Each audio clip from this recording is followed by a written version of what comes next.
Hello, junkies. Welcome to Nocturnal Throwback, the podcast where we re-podcast the original Nocturnal audiobook, which I wrote, recorded, and released one chapter every stinking week way back in 2007 and 2008. Some news from the writing front. The Stone Wolves, a GFL novella turned novel, comes in at a whopping 140,000 words and has just been delivered to Big John Vizcara, our continuity czar of the Siglerverse. So he is going through his final fact check and copy edit on that book, which means you'll have it soon. Also, I start on the final copy edit for The Gangster tomorrow. The Big John and A Real Girl are done with that, have sent it back to me, and now I go through their final line edits, grammatical stuff like that, any kind of continuity errors, little things, little stuff on the page, which means we're really close to having that one for you. No idea what the publication date will be. Also, no word on the publication date of Mount Fitzroy, but we do know the audiobook is being recorded as you listen to this. The narrator is Ray Porter, who did such an amazing job with Earth Core. So we're really excited about that. So we don't know when the release date is, but it looks like probably before the end of 2020. In October of this year, I begin recording the audiobooks for The Gangster and then The Stone Wolves. Remember, those are GFL novels, so that is going to be me. I will be in the booth for 2 straight weeks, maybe 3, recording these books for you. But again, that means we're super close to my stories violating your ear canal. Now, with that news out of the way, let's do the time warp and go back to 2008. Next thing you hear will be the talkie talk from the original Nocturnal, which includes a reference to the crypt, which is the next thing I will be working on after the GFL audiobooks are recorded. I should be knee deep in crypt blood and bone puree sometime in late November or early December, and I cannot wait. But for now, here we go with episode number 34 of Nocturnal Throwback. Enjoy.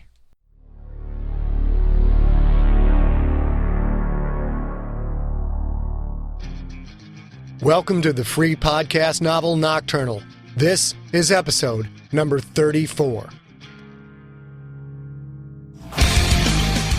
Nocturnal is a podcast-only novel you can't buy in stores and you can't peek at the end. Written and performed by Scott Sigler. More information and more free stories available at scottsigler.com. This book contains adult language, mature situations, and lots of violence.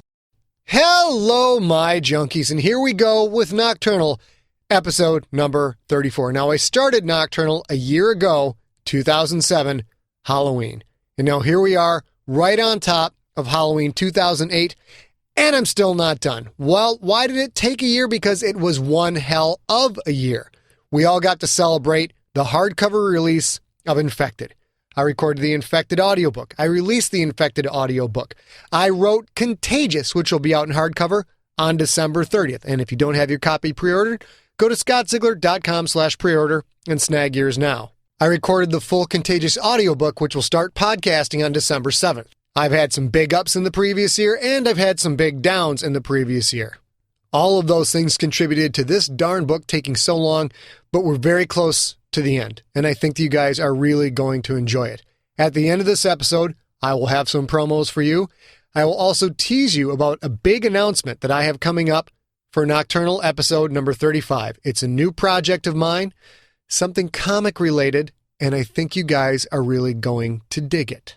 Also, to let you know, the winner of the PUV James Keeling Design the Crypt contest has been decided. I will be announcing that on the blog at scottsigler.com very shortly. But I'm not going to keep you waiting any longer. Let's get into the story so far, and let's roll into episode number 34 of Nocturnal.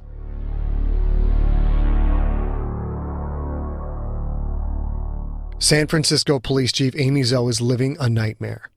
Monsters, led by a 13-year-old boy, have killed her husband and kidnapped her twin daughters.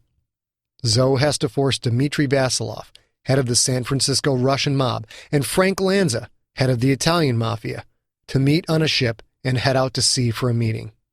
If she does not, her daughters will die.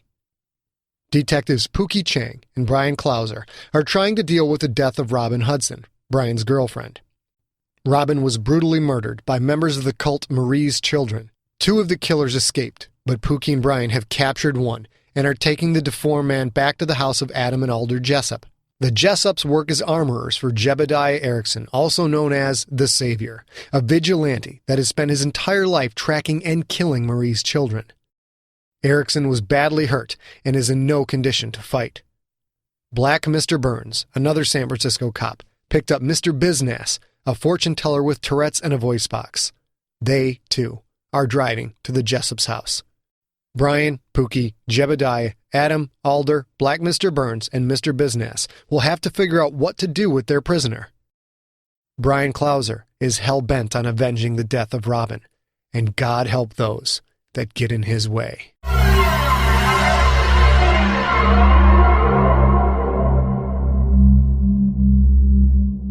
Frank Lanza walked down Pier 45, wondering if this would be his last night alive. The mass of the Jeremiah O'Brien was up ahead on the right, light gray paint, quite ghost-like in the foggy darkness. He'd done what little homework he could in the time allotted. The O'Brien was a big ship. At 447 feet, it was longer than a football field. 60 feet wide, the top masts and the antenna reached up over 100 feet into the air. It had 6 holds, very little space of which was actually used. The top of hold 1 had been turned into a gift shop. The top of hold 2, a large meeting room/ballroom. Groups rented the ship out for special occasion trips onto the bay. One of the biggest customers for such excursions, surprise, surprise, was the San Francisco Police Department. Frank didn't know how far out into the bay they would go, but they could go all the way to Europe if Chief Zou wanted to. He had no control over the situation. All he could do was follow along and bide his time. Once they got far enough out, Pete the fucking Jew Goldblum would come roaring in on that Huey, and then the Russians would be fucked good and proper. Frank would take the Russians out, along with any of Rex's rebel monsters, and, if need be, Chief Zou herself. Gutless Capistrano, Polly the Hatchet, and little Tommy Cosimo were with him. Oh, how he wanted some soldiers there, but Chief Zou wouldn't put up with that. Frank missed Tony Fourballs worse than anything. He felt completely naked without Tony's protection. What did he have instead? 3 unarmed lieutenants, and, God willing, Pete Goldblum and 2 ex-Special Forces guys in a Vietnam vintage Huey. Frank prepared for everything, but he wasn't overly optimistic. The Huey gave him maybe a 10% chance of getting out of this shit alive. He and his men walked down the pier, their shoe heels clicking on the pavement. Up ahead, the ramp to the O'Brien, and in front of it, Police Chief Amy Zou. A line of people were already going up the ramp. From this far, he couldn't tell if they were men or women, big or small. They walked onto the deck and through a door, vanishing into the ship's superstructure. As Lanza walked closer, he saw that Zou's right hand held a long gun against her thigh. Looked like a silenced 9. Wonderful. The chief of police calling a 2 a.m. meeting on the docks and holding an illegal gun to boot. "Stop there," she said. Lanza stopped. "Where's Pete Goldblum?" "Out of town," Lanza said. "I told you, all of them," Zou said. Lanza shrugged. "We're running a business, Chief. Some of that business is out of town. You got me and the rest of my crew, so what's the problem?" Even in the dark, he could see her jaw clenching, her teeth grinding. This woman was on edge, and holding a silenced 9. "That's 1 strike," she said, "and you only get 2. So no more bullshit, Lanza. Any of your men have weapons, lose them now." He looked at her hand, the one holding the gun. A scratch on the barrel caught one of the fog-dim lights from the ship, making a tiny jewel of flashing metal that bounced as it shook. On edge really wasn't even the word for it. Frank Lanza knew people. It's what had kept him alive for so long, and he knew that Chief Amy Zou could snap at any second. Considering she was the only one who was armed, that couldn't be good for anybody. "Polly," Frank said, "shake out the shoe." "Boss," Polly said, "I don't know what you're talking about." "Now, Polly." Frank would have screamed it, but now wasn't the time for loud noises around Chief Zou. He at least wanted to get on the ship and find out what the fuck was up before he died, as opposed to being shot dead on the dock by this crazy bitch. He heard metal clatter on the pavement. He didn't have to turn around to know it was the thin knife that Polly kept in his right shoe. How he walked with that thing in there, Frank had no idea. Zou waved Frank forward. Then she pointed to the ground. "Face down," she said. "Fingers laced behind your head." Frank did as he was told. It made him angry to be treated like that, but not too angry. The cops were the biggest and meanest gang in any city, and Amy Zou was the boss. A hierarchy. That's what you needed to keep the peace, to keep everything moving. She told him to stand back up. He waited as she searched the other men, one at a time. "Okay," she said when she finished. "You all go up the ramp onto the ship. Go to the front of the ship. There's an old cannon there. Don't worry, it doesn't work. The barrel's filled in with iron. You get up on that cannon platform, and you stay there until someone comes to get you. Got it?"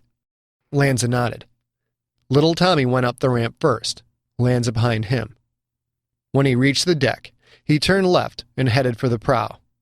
The fog-enshrouded Golden Gate Bridge was a barely visible line of lights far off in the distance, a glowing string of fuzzy pearls stretched out above the black water. It was too early to look, but he still found himself searching the horizon, searching for the Huey. He and his men found the big cannon. It was up on a circular concrete platform built right into the ship. They had to go up a ladder to reach it. One by one, Lanza and his men ascended, then stood next to the shiny black relic of World War II. Moments later, the sound of engines grew louder. The SS Jeremiah O'Brien was preparing for another trip out to sea.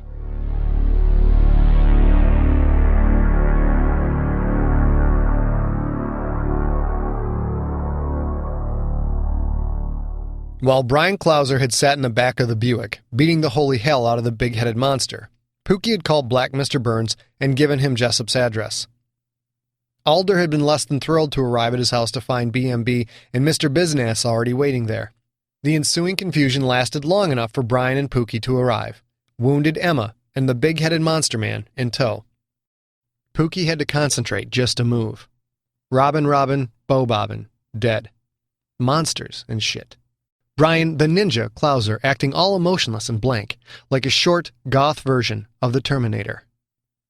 Pookie had nailed a lot of broads, worked all the kinks out of the Chang bang with endless practice, yet every fiber of his being ached for a woman he'd never been with, a woman that loved his best friend, his partner. If Pookie hurt this bad, wanted to fuck something up this bad, he could only imagine what it was doing to Bryan. The ninja had been a nasty motherfucker even before any of the psycho shit went down. Now? Well, Pookie sure as fuck didn't want to be on Bryan's bad side.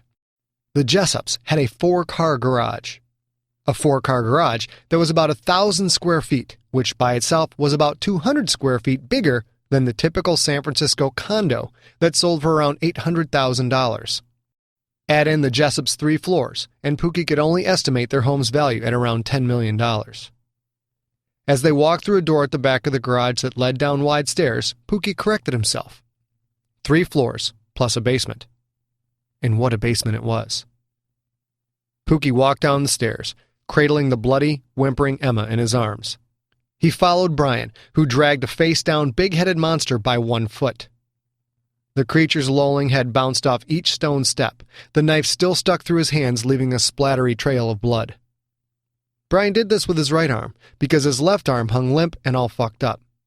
Adam and Black Mr. Burns helped the wounded Erickson down, followed by Alder and Mr. Biz-Nass.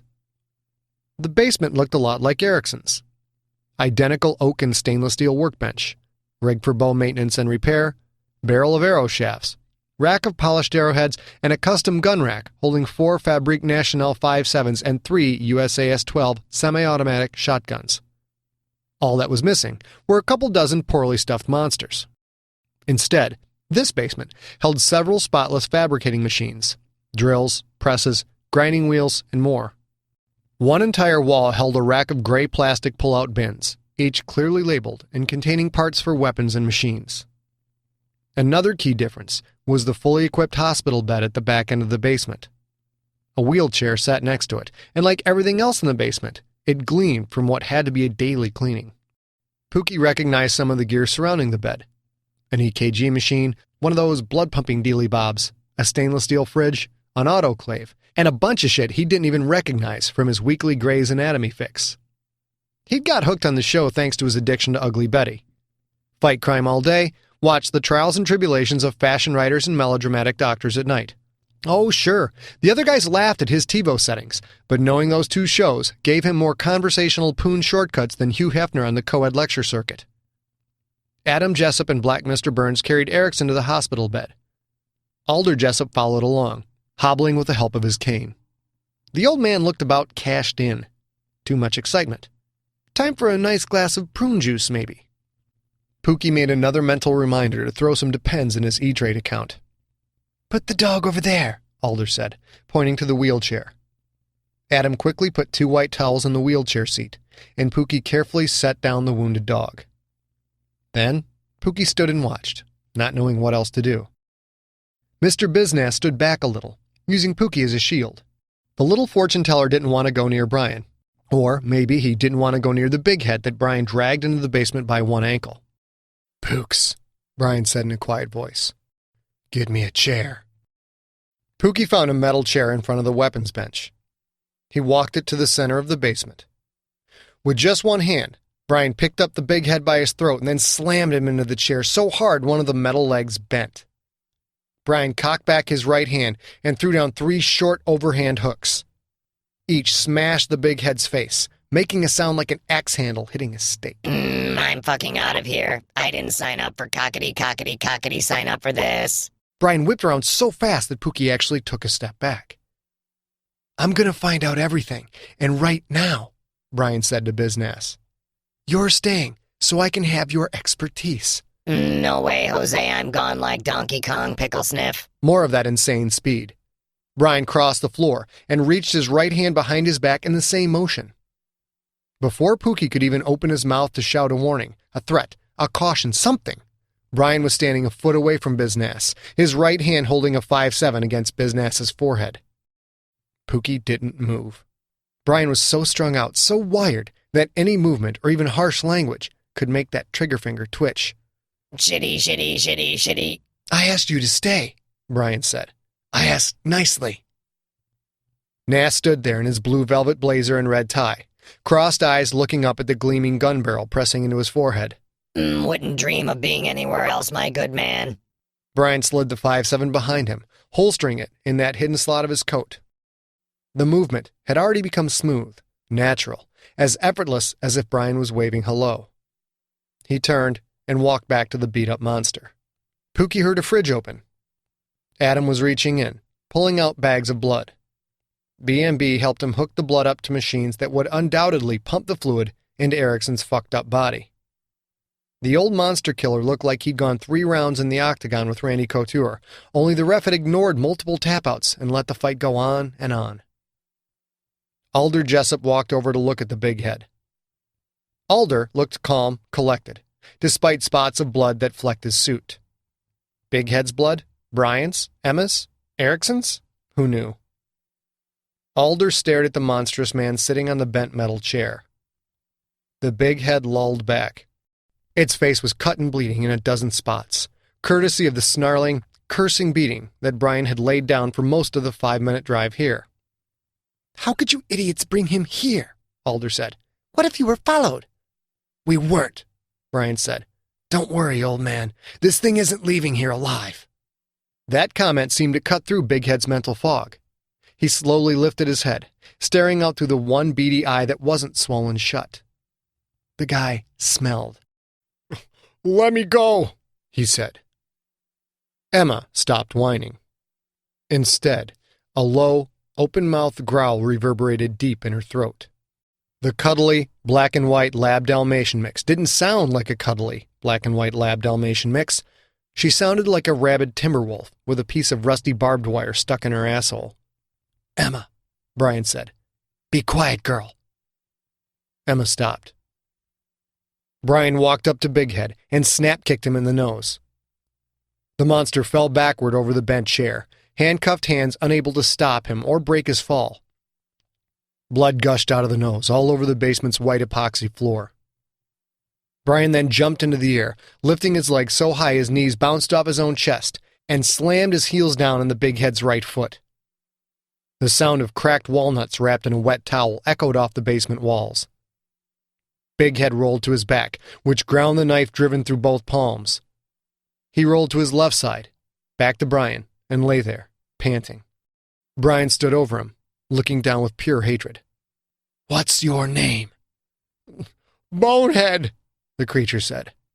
He rolled to his right side, carefully arching his back to avoid grinding the knife, and rested on his right shoulder so he could look at Bryan. The creature was clearly in pain, a lot of it, but the way he kept his one unswollen eye fixed on Bryan, the calmness in his voice, that told Pookie that this wasn't the first beating the thing had suffered. "I see," Bryan said. "And what are the names of the other two? The one with the shotguns, and the one who saved him?" "Spidey," the monster said, "and Clyde the Glide." Bryan smiled, just a little. "That's good, Bonehead. You're doing well. Did Spidey or Clyde decide to come and kill Robin Hudson?" "Let me go," Bonehead said. "Just let me go and I'll talk to the king. He'll let you live if you just let me go." The king? Fucker, dicker, pricker, you have seen the king? Mr. Biz-Nass took a few steps forward, his fear either forgotten or perhaps just pushed back a little by curiosity. Bryan looked at Biz-Nass, then down at Bonehead. "You heard the man," Bryan said. "You've seen the king?" Bonehead nodded his huge, swollen head. "Yes, he is real. I can feel you, brother. You are family, so you know he is real." Biz-Nass started to back away from Bryan. Shitty, you are one of them, dicker. I should have known it, pricker. "Oh, stop it, Claudio," Alder hissed. "If he was working with them, you'd already be dead." Biz-Nass stopped backing up, but kept staring at Bryan. Bryan looked at Alder. "You know Mr. Biz-Nass?" Alder nodded. "Many years ago, Claudio and his partner Calvin Tudor were working on a book about Marie's children. Detective Francis Parkmeyer asked me to talk to them, to convince them to leave it alone. Claudio listened. Calvin did not." "Calvin Tudor?" Bryan said, looking at Biz-Nass. "You told us he was working on the book, that the cops roughed him up. You didn't tell us you were working on the book with him." None of your business, shitty fucky. "Claudio?" Pookie said. "Are you shitting me? Mr. Biz-Nass's real name is Claudio?" Go fuck yourself, slant-eyed dicker, pricker. "At least it's better than Bonehead," Bonehead said. Everyone turned again to look at the monster. He realized he'd called attention to himself and tried to shrink away, looking very small on the blood-streaked white floor, except, of course, for that nasty, gnarled melon of his. Nothing could make that supersized Halloween gourd look small. "Biz-Nass," Pookie said. "Why didn't you tell us you were the one working on the book?" Why didn't you tell me the king was involved? "Why would we?" Bryan asked. "What difference does it make?" The king is their prophecy. He will lead them out of bondage and let them feast on humans again, like back in the old days. "Kill King," came the weak voice from the back of the basement. Erickson, his battered old body struggling to sit up. "Kill the king." "Sit back, sir," Adam said, gently pushing on Erickson's shoulders. Erickson swept the younger man's arms away. It was a casual move, the motion of a wounded, elderly man, but it nearly knocked Adam over. Erickson finished sitting up. His legs dangled over the side of the hospital bed, not quite reaching the floor. Halfway down his left shin, the foreleg angled out at about 15 degrees, like it had broken and healed wrong. Pookie hadn't noticed that deformity the first time he'd seen Erickson, but then again, the man had been wearing pants at the time, not a blood-streaked hospital gown. Erickson's right pinky was also bent the wrong way, but that looked more recent and more severe. It was pressed flat against the back of his hand. Huge bruises covered the left side of his face, and it looked like breathing wasn't the easiest task in the world. Maybe not so long ago Erickson had been a bad motor scooter, but now he looked as old as he probably was. "You can't let the king live," Erickson said. "The first king. He was the reason the Saviors were founded in the first place, back in 1873. Hundreds died, fucker, dicker, pricker. Marie's children killed people, ate them. "But that couldn't happen now," Pookie said. "That was back in the day, you know, mobs with torches, petticoats, houses, and carriages and shit. We got SWAT teams now, cops all over." "But people will still die," Alder said. "So what is your point?" Pookie thought for a second, then shook his head. I don't know, but I just don't see these things rampaging through the streets and shit. Marie's children have stayed hidden a long time. Bryan stared at Pookie. He seemed to be thinking about Pookie's words. Pookie's got a point, Black Mr. Burns said. These things have stayed hidden. I mean, totally hidden, for nearly a century. Not all of them. Some make it too obvious. But that's when Saviour tracks him down. Am I right, Mr. Erickson? The old man nodded. I kill the killers. I hunt the hunters. It's like serial killers, BMB said. Some experts estimate there's over 100 serial killers in the U.S. right now. Only the sloppy ones get caught, or the ones that want to be famous. These things may be murder and abominations, and some of them get sloppy and get whacked by Saviour. But by and large, I don't think they're stupid or Saviour would have tracked them down and killed them all. So why didn't you? Bryan asked Erickson. Why didn't you track them all down? Kill them? Saviour shook his head. I've never been able to find out where they all hide. Bryan looked down at Bonehead. So out with it. Where do Marie's children hide? We're not Marie's children anymore, Bonehead said. Who are you then? We're the Nocturnals. Bonehead spat the last word with half-sincere bravado. It meant something to him. It was a badge of honor. Bryan squatted down and sat on his own heels, looking at the monster. So close. Pookie wanted to call out a warning, but it was almost as if Bryan was daring Bonehead to make a move. With both hands still cuffed behind his back and pinned together by the ceramic, silver dust-coated knife, any such move would just bring more abuse. Nocturnals, Bryan said. That's nice. And who gave you that name? Pookie felt all the hairs on his arms standing straight up. The way Bryan spoke, the coldness, the malice, it all rang through despite his almost total lack of volume. The king, Bonehead said. Bryan nodded. And is your king Rex Depravdichuk? Bonehead's one good eye suddenly darted around the room. He was on the floor, Bryan squatting over him like a predator, everyone watching him. Bonehead balanced on his right hip and shoulder, his shattered nose streaming blood onto the white floor. Almost like a light switch had flipped, Pookie could see that it had finally hit home to Bonehead just how alone he was. Just how fucked. I asked you a question, Bryan said in that same quiet voice. Is Rex Depravdichuk your king? Bonehead nodded. And did Rex send you to kill Robin? Bonehead said nothing. Probably picked a bad time to shut his mouth. Bryan stood, then Snap kicked him in the face again. Bonehead fell to his back again, which again made the knife edge slice deeper into his ravaged hands. He arched his back, trying to relieve the pain, then twitched over to his right shoulder. Jesus jumping Christ, Bry, Pookie said. Maybe we should slow down for a second here. Hey, Pooks, Bryan said, without looking away from the monster. How about you shut the fuck up? Not a shred of emotion on Bryan's face. No one in the basement dared move a muscle. Bonehead, Bryan said. I asked you a question.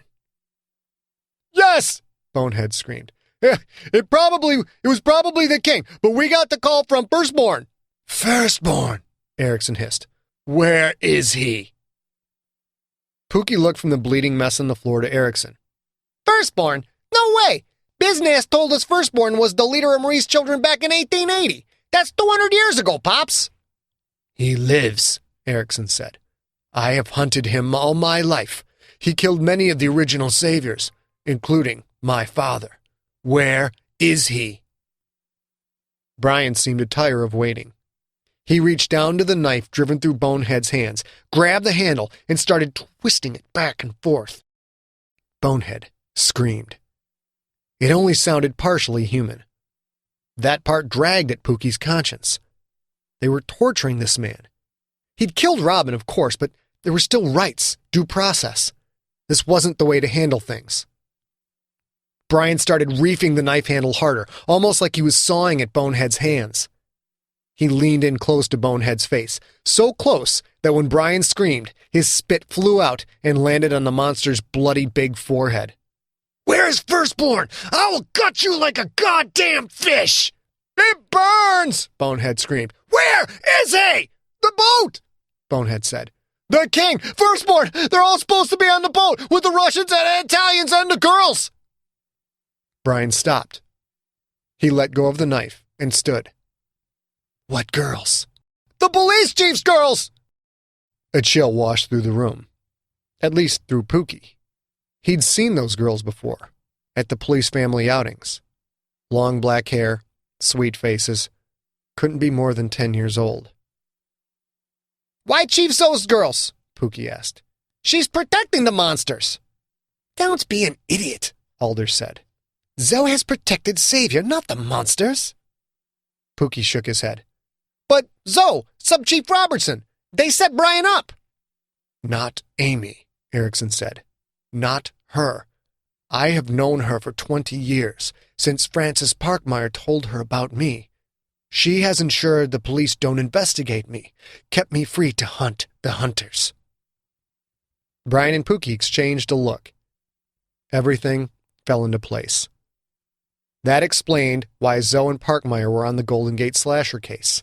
Parkmeyer knew about Marie's children from way back, had run interference, keeping the cops away from Erickson so he could be free to stop the murderers.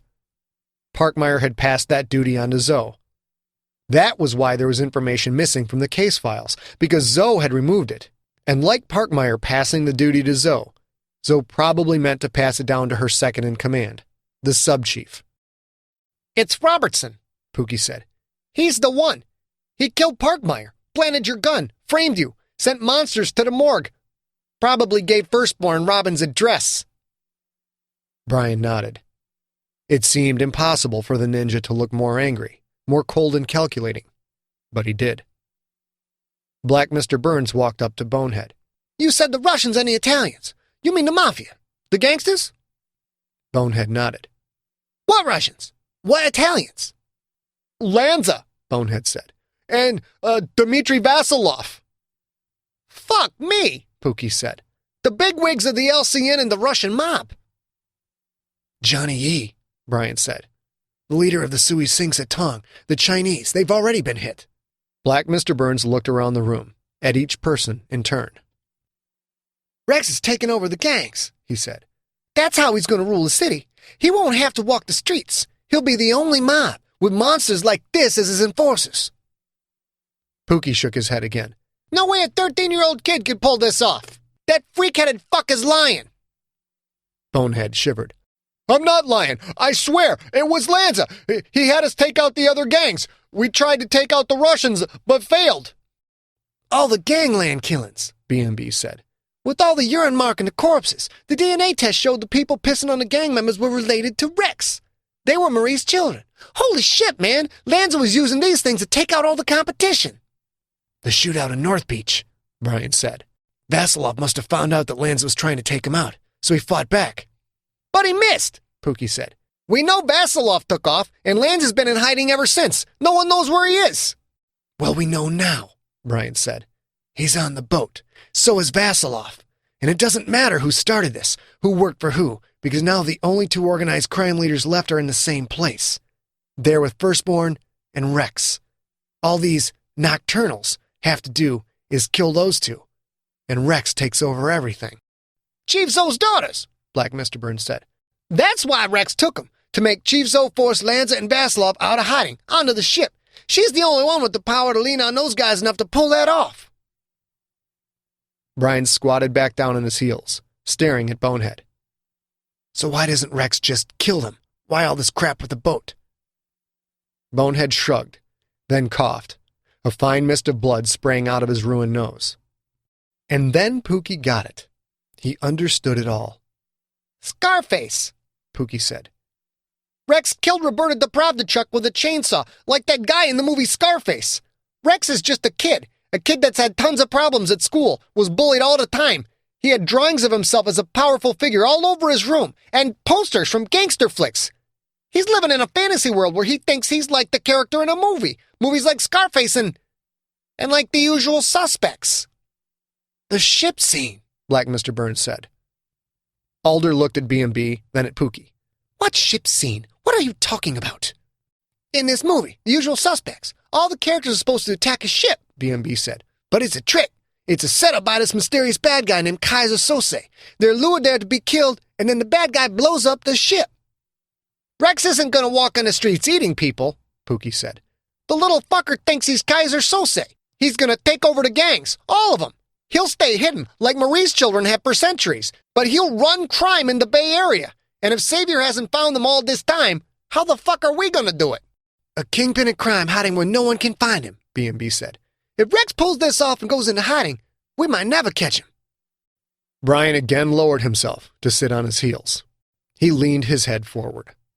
With the black coat and the skull cap, Pookie thought his friend resembled a raven on a roof's edge, looking down at a shiny object below.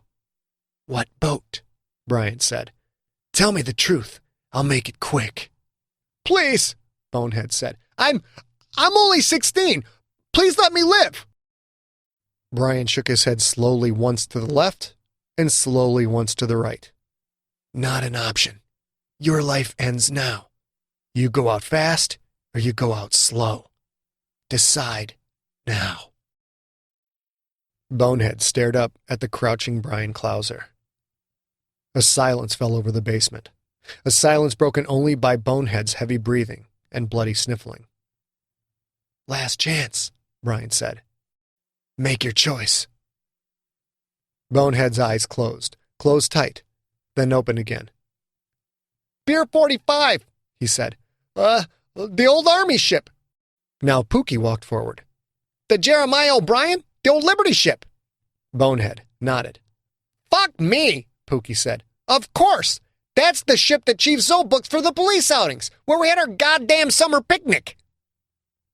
Bonehead coughed again. A bubble of blood on his nose burst, sending a fine spray onto Bryan's face. Ninja calmly wiped it away. You did well, Bonehead, he said. But one more question. Where do you motherfuckers live? Bonehead stopped shaking. His face went blank. Don't bother, Erickson called from the back of the room. They never talk about their lair. Trust me on that one. Oh, he'll talk, Bryan said. We've got all kinds of drill presses, saws, all sorts of fun shit. I'll turn him into an armless, legless wonder until he talks. Bonehead rested on his right side, staring up at the crouching Bryan.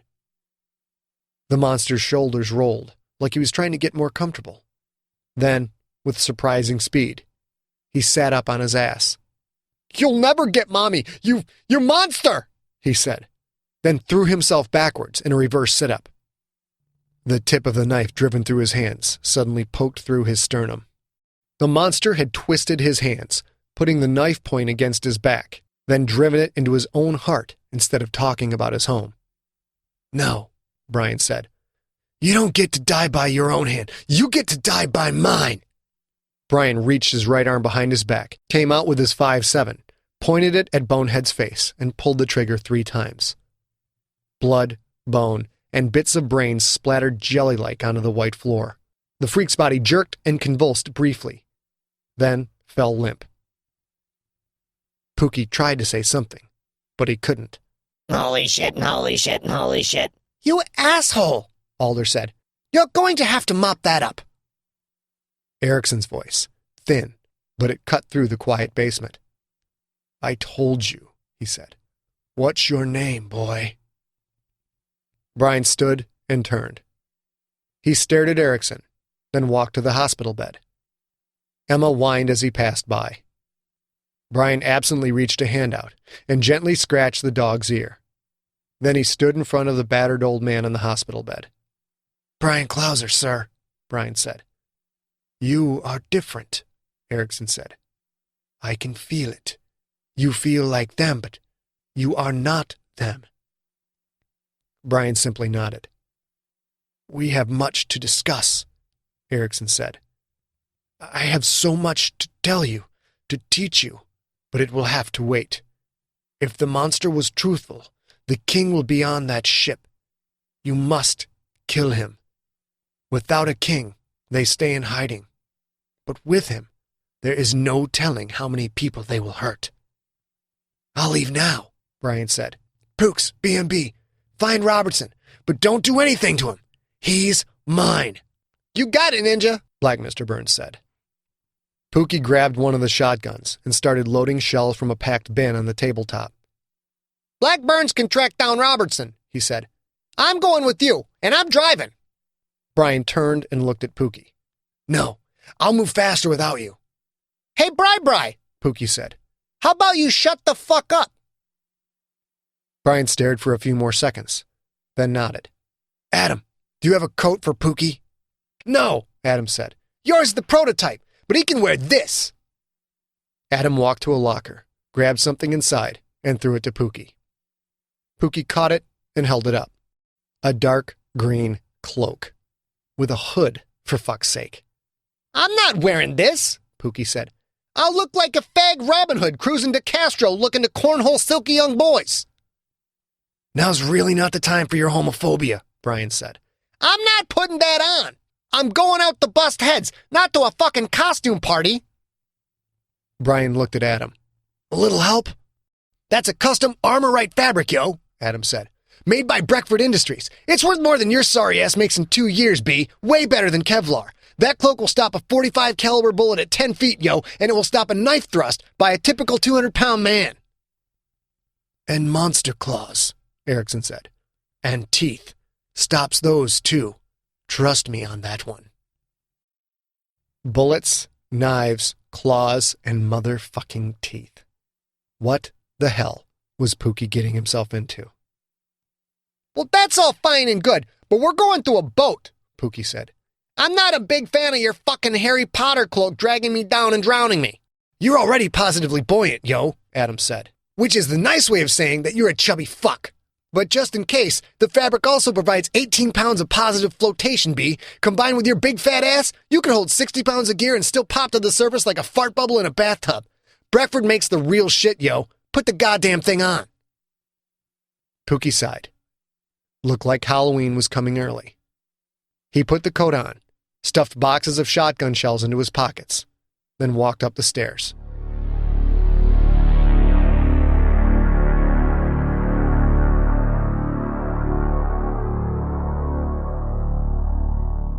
Clyde the Glide and Spidey sat on the fire escape of a house across the street from the Jessup's place. They watched the big garage door open. A shit-brown Buick backed out, then drove off. That's them, Clyde said. Are you ready? No, Spidey said. Fuck this. I don't have my shotgun, man. I'm not going after them. Your call, Clyde said. But that asshole shot me, and I'm gonna kill him. If you want to stay here, it's fine with me, Spidey. I'll be sad when Firstborn makes you do the groom walk, though, so just let me say now, it's been great to know you. Spidey hung his head. He put 4 hands against his face and scratched. Fuck it, fine. He knelt down and held tight to Clyde's ankles. Fine, fuck it, fine, let's go, man. Clyde squatted and jumped. He shot off the fire escape, Spidey holding his ankles and trailing behind. Clyde spread his arms. The night air filled his skin flaps.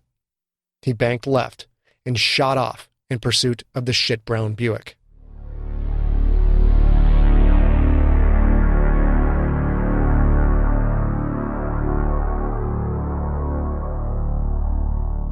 Jebediah Erickson sat on the hospital bed. He still felt horrible. Imagine being stabbed by his own knife, this silver dust coursing through his own veins. And that kid, throwing him through the window while he was still handcuffed to a hospital bed. The fall had snapped his right foreleg, and now it had healed all wrong. Jebediah grabbed his pinky, the one bent flat against the back of his hand. He braced himself and snapped it forward, breaking the bone yet again. Adam Jessup was gently pouring peroxide on the black and white dog's haunch, then using tweezers to pull out shotgun pellets. The dog whimpered a little, but was surprisingly tough. Alder stood in the middle of the basement, looking at the big-headed corpse. I cannot believe he didn't mop this up, he said. Then he looked at Jebediah. Do you think Bryan can do it? Can he kill the king? Jebediah didn't know the answer to that, and in truth, he honestly didn't care. The king was dangerous, of course, had to be killed. But the king, this Rex Depravdichuk, he wasn't the one that had killed Jebediah's adoptive father. Firstborn had. Adam, Jebediah said weakly, do you have another cloak here? The young, black-clad man stopped picking at the dog. Yes, sir, yo, he said, but I don't think that this isn't a situation where you're paid to think, Jebediah said. Then he looked back at Alder. Old friend, it seems my leg is a little crooked. Go get a sledgehammer, won't you?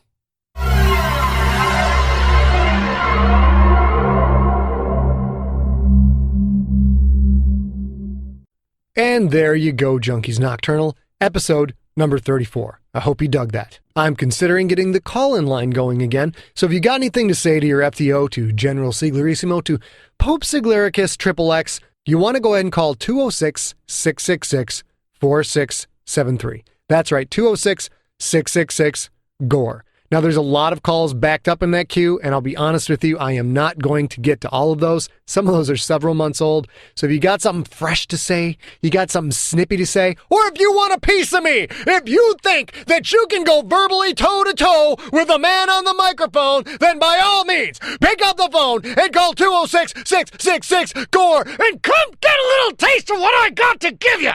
And as for that announcement I'm going to tease you about, yes, next episode of Nocturnal, I'm going to announce this secret comic-related thing that I think you guys are going to get nippy hard-ons over.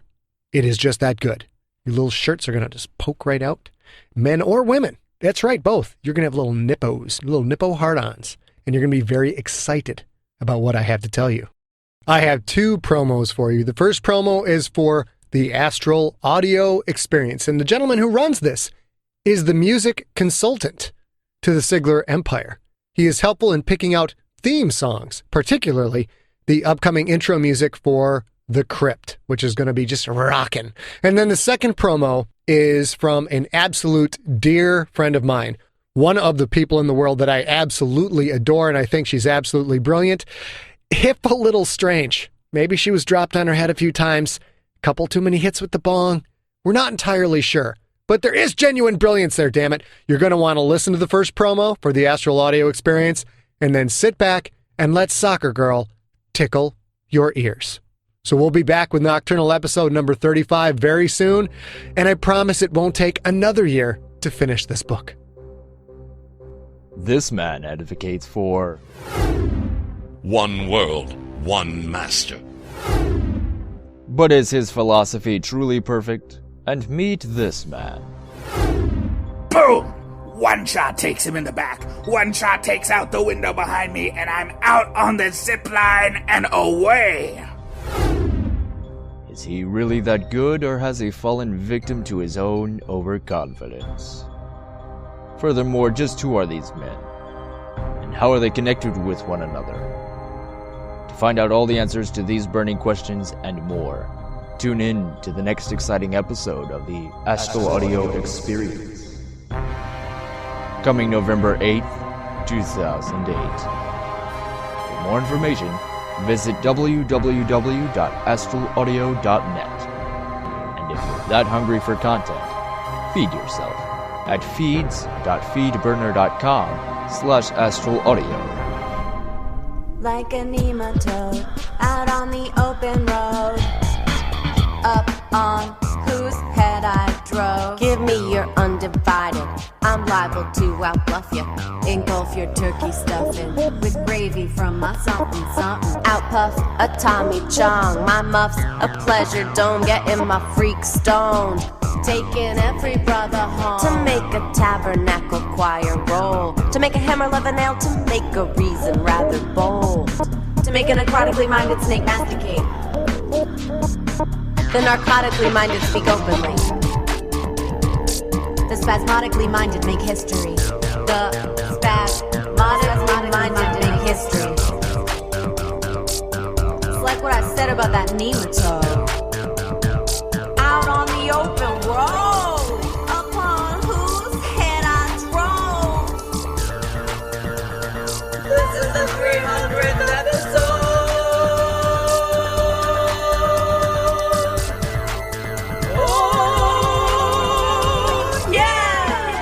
submit something for Soccer Girl's 300th episode. That's me! The last episode of Soccer Girl Incorporated ever. So if you want to be a part of history, keeping your meat minded. I'm sitting on your face, Holmes, put everything in place. For the 300th episode! Find details at soccergirlincorporated.com. Hot, awesome, and retarded new video podcast from Soccer Girl coming soon. Now remember, that's me!